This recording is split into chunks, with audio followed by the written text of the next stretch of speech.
meu nome é Mércia Brito e a gente está aqui mais uma entrevista, mais uma conversa no nosso podcast Clima Lab, no ar, edição Nossa Voz, batizada aqui especialmente para a COI, em Belém do Pará.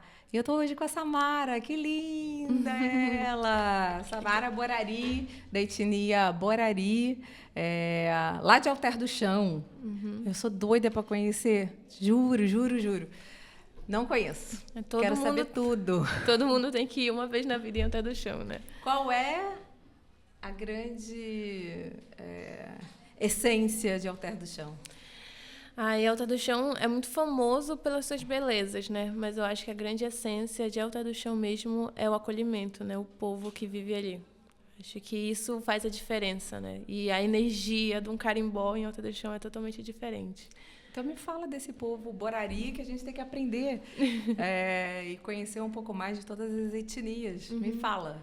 Então, eu sou da etnia Borari, né, que é de Alter do Chão. Alter do Chão é uma aldeia, mas em contexto urbano. Então, muita gente não reconhece Alter do Chão como uma aldeia.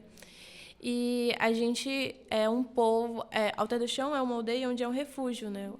Os Boraris se refugiaram no território. E, assim, Alter do Chão virou um refúgio também não só para os Boraris, que habitavam lá, mas também para os 13 povos que são do Baixo Tapajós. Então, a gente é uma etnia matriarcal, inclusive, né? Onde as mulheres estão no comando, onde as mulheres comandam, onde as mulheres vão para a luta. E a gente tem muito a cultura muito forte. Apesar do colonialismo, a gente tem muito a nossa cultura muito viva dentro do território. E me conta, o que você está fazendo aqui na COI? Conta tudo. Então, a COI eu venho pela LCOI Brasil como delegada. A LCOI é a conferência de juventudes, só que local, né? Então, aconteceu esse ano no Brasil, em 10 locais do Brasil. É a primeira vez que acontece isso, né? Que a gente consegue fazer isso. E a LCOI faz parte da agenda da IUNGO, né? Na UniFCCC. Então, a gente eu venho representando, né, esses jovens que se reuniram localmente aqui na COI. Tá, então eu sei que muito do que vocês debateram, que estão trazendo aqui, que fazem parte, inclusive, de toda a agenda da COI, tem a ver com esses temas aqui. A gente vai pegar aqui um tema, vamos ver se a gente... Olha, vamos ver o que a gente vai tirar. Olha, eu sorteei e na próxima é você. Então, aqui saiu essa carta, que é uma carta para a gente falar sobre políticas públicas, sobre ativismo de rua, sobre ativismo digital e a sua eficácia. Então, aqui a gente pode falar sobre não só sobre o ativismo, mas as aldeias em área rural. Não, em áreas urbanas, né, na realidade. Então, porque também cria-se também um imaginário ali das aldeias indígenas só na sua área rural ou na floresta. Mas e como é que vocês veem essa questão das aldeias, né? Porque na realidade nas áreas urbanas para vocês já é normais, né? Mas eu acho que é importante a gente falar aí para o Brasil e sobre o ativismo na área urbana também, como é que vocês utilizam aí das questões do mundo digital para... Tem alguma coisa? O que vocês estão fazendo nesse campo? Então, eu sou comunicadora popular, né? Então, o ativismo, principalmente digital, ele está muito influenciado na minha vida, mas não só na minha, mas de muitos jovens do território. Então, a comunicação é o meio que a gente encontra de hackear o sistema, né?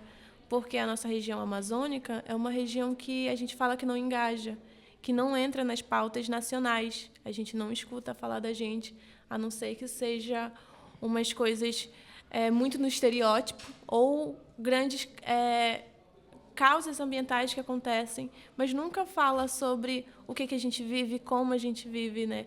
Então, o ativismo digital, principalmente na comunicação, né, ele é a nossa maior ferramenta, né? É a nossa arma que a gente fala, né, dentro da luta. E é como a gente usa não só para denunciar as coisas que acontecem no território, mas porque a gente também ficou cansado de estar só na frente das câmeras com outras pessoas de outros locais do Brasil ou fora do Brasil nos entrevistando, pedindo para a gente falar, né? A gente quer assumir atrás das câmeras também, na frente das câmeras também.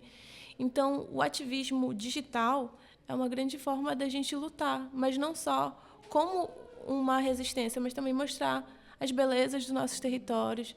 E a juventude, eu acredito que no Brasil todo usa essa arma, né, como de luta para enfrentar várias questões também, né? E recentemente, no final do ano passado, eu ganhei um prêmio no Festival Internacional de Cinema, que a gente gravou um curta-metragem e a gente fala que a gente tinha um iPhone e um sonho. E aí a gente gravou falando sobre a seca, mas também sobre a fumaça dentro do território que estava acontecendo. E aí a região onde eu moro sofre muito, tanto com o garimpo, tanto com as queimadas, tanto com o desmatamento, com a especulação imobiliária, que é um problema dentro da minha aldeia. E aí a gente denunciou. Então a gente fez essa denúncia nesse curta-metragem. Foi uma forma que a gente achou e acabou alcançando lugares que a gente não imaginava. Então, o audiovisual, além de arte, poesia, também pode ser uma fonte também de denúncias. Então, é importante que comunidades, periferias, né? E principalmente a juventude, né? E a juventude possa aprender técnicas para poder se utilizar, ser um porta-voz. Olha, estou aqui encantada com você. Muito obrigada. Ela que veio como delegada e está aqui com um papel importante na COI. Aqui um evento, uma conferência internacional de crianças e jovens pelo clima, e juntos aqui a gente vai criar pautas importantes, uma carta ao final, enfim. Muito obrigada, eu fiquei feliz de te conhecer. Obrigada, eu que agradeço o convite. É muito importante a gente ocupar esses espaços. Sim, acredito também. Então, tchau.